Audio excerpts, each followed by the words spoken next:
Estás viendo Canal América, televisión dominicana para el mundo.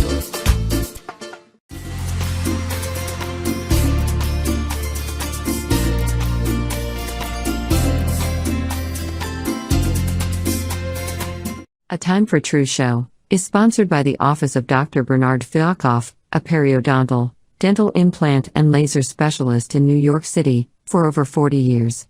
Dr. Fialkoff was honored by the International College of Dentists and Pierre Fauchard, and received the Presidential Lifetime Humanitarian Honor from the White House. Call us at 718-229-3838. Sometimes life can be so damn hard. You don't know where to go. Everything keeps falling apart. Yeah. You try to do your best, but only God knows that you've given everything you've got, but the world takes you down. You just keep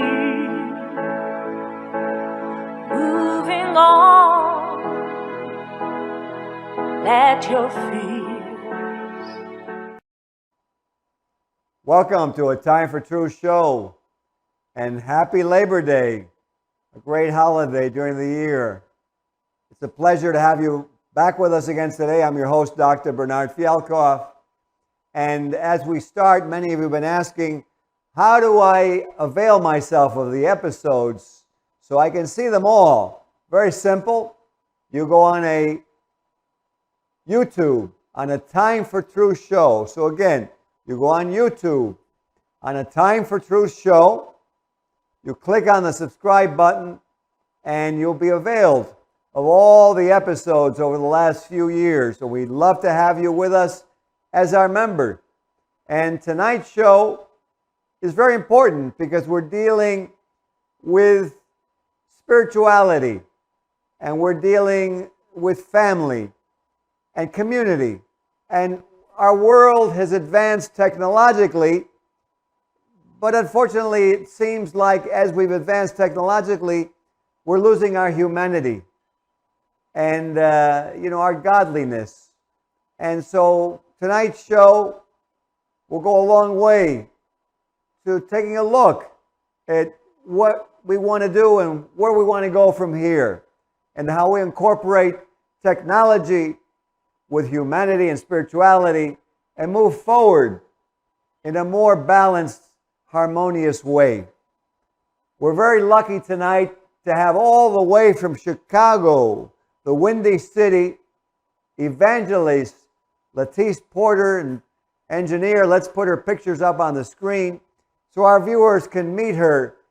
And she is a proud minister of the Apostolic Church of God in Chicago, and a graduate of Harold Washington College and Columbia College of Chicago. She's engaged in social work through the Washington Park Chamber of Commerce, the Hyde Park Chamber of Commerce, and the Obama Foundation.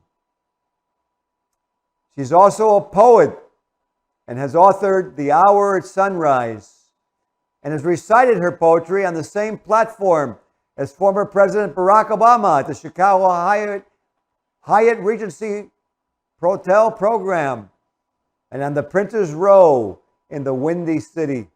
As a community leader, Block Club president, volunteer for the Obama Presidential Center, and Northeast Quadrant leader in Woodlawn, Illinois for local businesses. She has collaborated with Oprah Winfrey and was featured in the Chicago Sun-Times, the Hyde Park Herald, The Color of Change, and NBC News, and numerous other media that she has been part of. And Buddha, if we bring her up live, I want to bid a warm welcome all the way from the Windy City of Chicago, Latice Porter. Welcome to A Time for True show. Thank you. I love you, Doctor. Hello, everyone. I'm glad Well, to be you here. know what? I think after this show, the people are going to love you and realize why it's so important to have you on. And at the beginning of the show, we want to actually acknowledge Harlem Globetrotter Robert Hunter for putting us together. Mr. Hunter spends 27 hours a day. He's included 3 more hours. You know, God granted him that as a Globetrotter. He's really there for all humanity, bringing peace, care, interaction, collaboration. But this show is about you, Latice. So tell us about your dreams when you were a young woman. Well, when I was a young girl, my dad, I wasn't even good in grammar school, and he bought me this big, huge dictionary. It's about this thick, and he said that I was going to college. I didn't even know what college was, but I accepted the dictionary, and as I began to grow up, I really didn't know what I wanted to do. But my dad, once again, he would say, "You need to go to school to be a nurse." And so I began to start my career of going to school to be a nurse. Did really well in Harold, Washington, finished everything. But when God has a plan for you to do something else, He'll swing you in a different direction. And that's what He did. I finished everything at Harold, Washington. All I had to do was go straight to nursing school, finished all my electives, and I go, okay, I don't want to do this. I want to write a video. So I go to Columbia College and I write this video. As a matter of fact, one of my classes was Introduction to the Mass Media, which was Channel 7 News. And when I went over to Channel 7, I was impressed. And I used to say, oh, NBC News and ABC. You know how we young folks, we think we're going to do this and that. But one of the people that inspired me the most was Oprah Winfrey. I would look, and coming up from the communities, African American communities, that side of my family, because I'm a Creole, and so we're mixed race. And I used to watch Oprah and just be inspired by her by the time I got to college. So now I want to be Oprah Winfrey. Okay.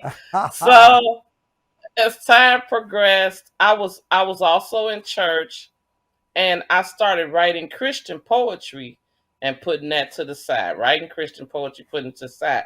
But I was so engulfed in the community with all of this drugs, and it was getting on my nerve. I understood because I would see how the poverty stricken some people, and some people were well off, and how they figured they would, what we call it, get over the hump. So now I got this passion and this heartbreaking for what's going on in the community. And back then, because I graduated from Columbia in 1991. So back then, cocaine was on the rise. And so I began to write this video about let's break down this cocaine demonstration that's been ramshacking the nations. And the kids was like, oh, yeah, you know. So, but when I went to college, they gave me an A on the project, the video, and but I could never get the video published.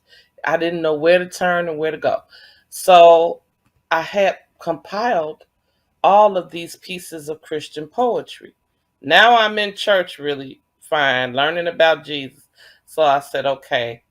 And I just ended up writing the book of Christian poetry, going along that path of that God was sending me on. But I still had the video put to the side. And as the years would progress, it would come on my mind about this video. And I was like, okay, I'm going to write this video. So fast forward, maybe a couple of years back, there's an evangelist at my church. She said, why don't you ask your nephew to help you write a gospel video? And I go, yeah, because now I can change some writing that I wrote in that video to bring it up to today because we still dealing with a drug problem in our community, this violence with our children. And I need everyone to know, because I know some people just take a snapshot judgment and they say, oh, our kids are killing people, or, they're going in doing this and that. But what it is it's mixed with drugs. I need a lot of them is mixed with drugs. They're vaping, peeling, and smoking all of this stuff. So now we deal with that not only are having these problems, but they're having drug problems as well. So heartbreaking as it is, Doctor, to me, it was a blessing from God to even meet you and all of us connecting, because we looking at each other and going, okay, we dealing with the same problem. It doesn't matter if you orange, yellow, green, because one of the things is interracial. Our kids talk to each other. They communicate with each other. They run with each other. And so the question is, how do we address that? And Dr. Ben, he just, to me, is heaven sent. Because how in the world could I have this burden on my heart like I do? And then all of a sudden I meet Bob Hunter, which Brother Reeves in Chicago, he and I went to high school. He introduced me to Bob Hunter. And I think they're both wonderful men, outstanding men. I put a crown and every good thing on their head, being in Brother Bob, because those are only two voices. We're the three voices. And there are others that are willing to join us in saying, hey, we got to take care of our children. So I know I kind of went all over growing up, but those were the steps of becoming who I am. And I didn't even get into the things that I saw in the community growing up. I don't know if you all are aware of it, but we had like a lot of big famous people to come to Chicago. My dad had a lounge, and he would umpire the games on the South Side for all the lounges on the South Side. And I don't know if you're familiar with the celebrity, the Brat and Lisa Ray, but my dad was their dad, and we were their children. Fluky Stokes, Magellan, all of us, the kids, we grew up together. And we grew up in the era of don't do as I do as I say do. And my dad was pretty strict. And, he had a Cadillac almost every year. The lounge that he had, he said that when the entertainers got off work, off their singing gig, they would come to his lounge. It was called the Zombie. I remember as a little girl, but I also remember there were two sides to the city, because I used to say, well, where do the white people live? I want to know. I saw the white people, but why weren't they around us? I couldn't understand. And a lot of things that were going on then, when Dr. King got assassinated and all this, they kept us shielded from that. You understand? They didn't tell us certain things, and it was not until we got older and you go, oh my God, really? Is this what's going on? Now, Dr. Ben, let me just shed some to you about some history of my family. My cousin you know was what? Let's do this, Latice, because there's so much about you that our viewers need to know. But I want certain things that are so important for them to know, because you're doing some important things also aside from what you mentioned about drugs in this video, and the fact that we're going to put this together, you and I, and we're going to get this out, we're going to get it produced, and that absolutely I agree with you how we've all come together, Mr. Hunter, you and I, and the Drug Free World program. But what I wanted to ask you is, today in our world, it seems like women are really not appreciated. To me, it looks like there's different things that are going on that are affecting our communities, are affecting our families, affecting our country, and we're trying to solve things kind of backwards. So the question I had for you, which is kind of a strong question, but I know that you're doing a lot on this, I want you to tell our viewers what you feel is going on with women, how you think you're being exploited or suppressed. Please comment on this issue. I think it's so important. Well, on one hand, I like to talk about the good things first. So women are doing some outstanding things. They are doing some wonderful things in the earth. And a lot of it is just not even being talked about. Especially, sad to say, when you're African American women. But they are rising up, emerging. And the thing that I like about it is we're connecting with other races, which I love. I'm an interracial child. I'm Creole. So my cousin is the first African American to hold the Illinois Senate seat. His name is Aldebert Roberts, and his statue was in the Rotunda in Springfield.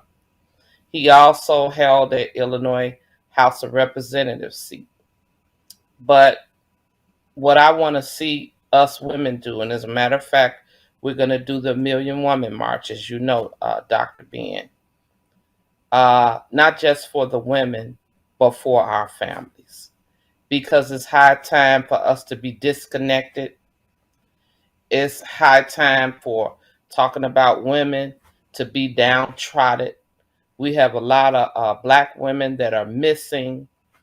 And then on the other hand, you have Caucasian women that may be afraid of black women. And then you have those that are not afraid at all, and they embrace one another just like they were born in those families. Well, the embracing and the putting the women on the platforms, and when I say women, I mean women of all races, not just African American or not just Caucasian or not just Indian, women of all races over all the nations. Because guess what, Dr. Ben? It's going to take us to help turn this nation around. One great entertainer was James Brown. He said that this is a man's world, but it wouldn't be nothing without a woman or a girl. So I believe that. I believe that together we can make this happen. And to share the day, and so we can really see what happened, conclude something positive, and go on the next day. And so I think it's so important that we talk about women and about this role. And so I want to ask you a question where you please will share the role of women, the importance of women, and what you think needs to happen in our country so that a lot of these problems that are occurring could be resolved in a more logical way, I would say, where the woman and the family and the husband are included. Please, I want you to discuss that. Please go ahead. Okay. Well, I am very excited. First of all, I give God the praise, the honor, and the glory, Jesus Christ, because he dropped it in my spirit, okay? And when he tells me things and drop things in my spirit, I try to move right on him if he wants it moved on now or if he wants it moved on later. But I know I'm going to end up saying that probably with tears in my eyes. We are so divided across the nations, it's not even funny. And one of the things I think about often is our Pledge of Allegiance to the flag of the United States of America. And the part when it says one nation under God, indivisible, with liberty and justice for all. I don't see liberty and justice for all. And so this march, one of the things that at the end of this march, first of all, when we're marching, I want to see Caucasian women in great numbers. I want to see Indian women in great numbers. I want to see African American women in great numbers. I want to see mulatto women, or Creole women, a baby sister, a honey girl, a sister, you know what we call them in the hood, my girl. And then I want to look around. A Chinese woman, a Korean woman, you Chinese know, woman, a Korean woman. But I all of them. also want to see our men, because this is million women and our families. Here's the deal. You I'm gonna give you an example, okay, Dr. Ben? And I'm gonna Absolutely. give you an example. Go They ahead. have the American Cancer Society, right? Then there's Susan G. Comer, right? Then you have this agency for cancer. And I even started a business to help for cancer. All of us are fighting for that cancer cause, but we're not all fighting in the same way. But the bottom line is we trying to take care of this patient, right? Okay, that's the same way I want to look at us across the globe. That we're no longer fighting one another merely because of the color of our skin, but we're joining hands to unite one another, help one another, bring you up if you at the bottom, because we are the people of God that he created with his hands. And we know how to I remember telling at the one meeting that the Obamas had and that I was there, I said, do you remember the circle where this hand was holding that next person's hand? It was white, it was brown, it was yellow, and it was a circle. They were all men holding hands of different nationalities. That's what we're made up of. And if you take away any one of those hands, you'll no longer have a circle. Isn't that right, Doctor? Absolutely. That's a very good point. So if I take away Ben, then it's like I took away me. Doesn't matter, he's Caucasian, I'm Creole, but I can't take away Ben because I love Ben. It doesn't matter that he's Caucasian.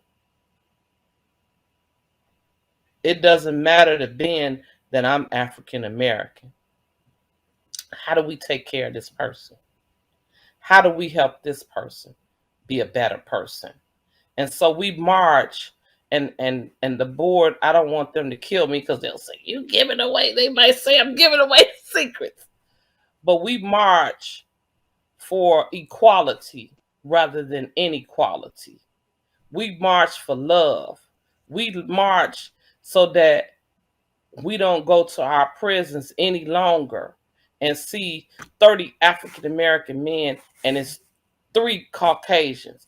We don't see our African men on television and they're going to prison. We don't see our women being hauled off and don't nobody know what happened to them.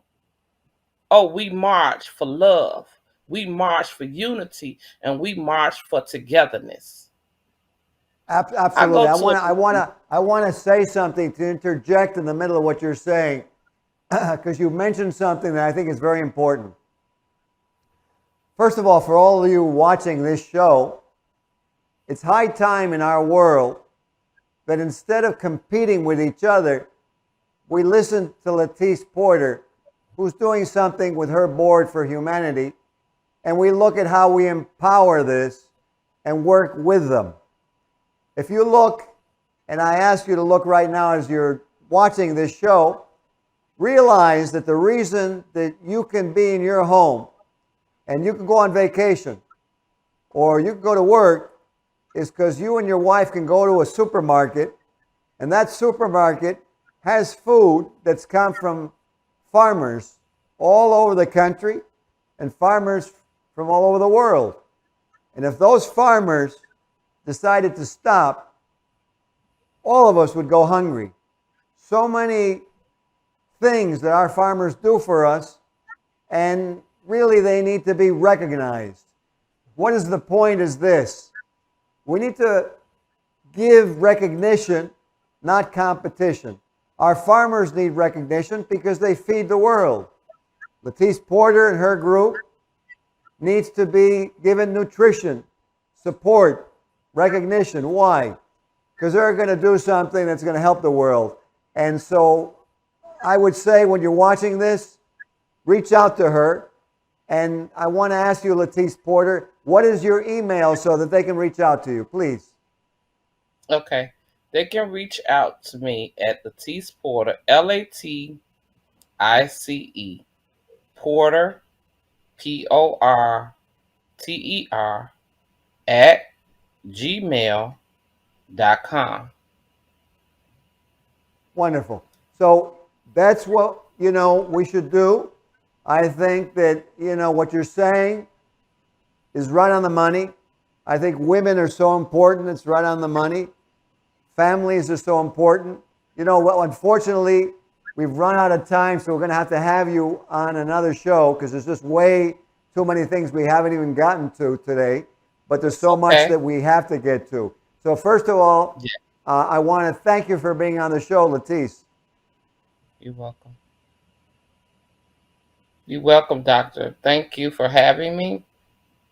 I look forward to us coming together again in the near future. And also, I look forward to the emails coming through. We also are going to have a platform for donations and everything. But if you email me, I'll give you the info that you need. And I would just say, if you're able to walk and march, because we're planning to do city to city and then wanting to end up in Washington, D.C. We don't have a date right now as the planning is still going forth. But thank you, Doctor, for having me. And God bless you all and keep all of us in your prayers. Absolutely. And you know what? Thank you for taking the time. We're going to have you on the show again. Thank you to Robert Hunter, Globetrotter, Harlem Globetrotter. And I want to mention something that you can probably give me the quote as we end the show. That Martin Luther King said, hate cannot drive out. And you can finish the quote for me. I believe it's hate cannot drive out hate. And only love. Is that it? That's and right. Only love can conquer. Yes, only love can conquer all. And as we finish this show, let's all go to the mountaintop. I think it's high time that humanity, the rainbow of humanity, the rainbow of religions, the rainbow which we all are, which creates diversity, we're all going to go to the mountaintop in 2023. Thank you all for watching, and we'll see you on the next episode of A Time for Truth show. Thank you, Doctor. This show was sponsored by A Time for Truth Foundation Incorporated as a community service. Sometimes life can be so damn hard. You don't know where to go. Everything keeps falling apart. Yeah. You try to do your best, but only God knows that you've given everything you've got. But the world takes you down. You just keep moving on. Let your feet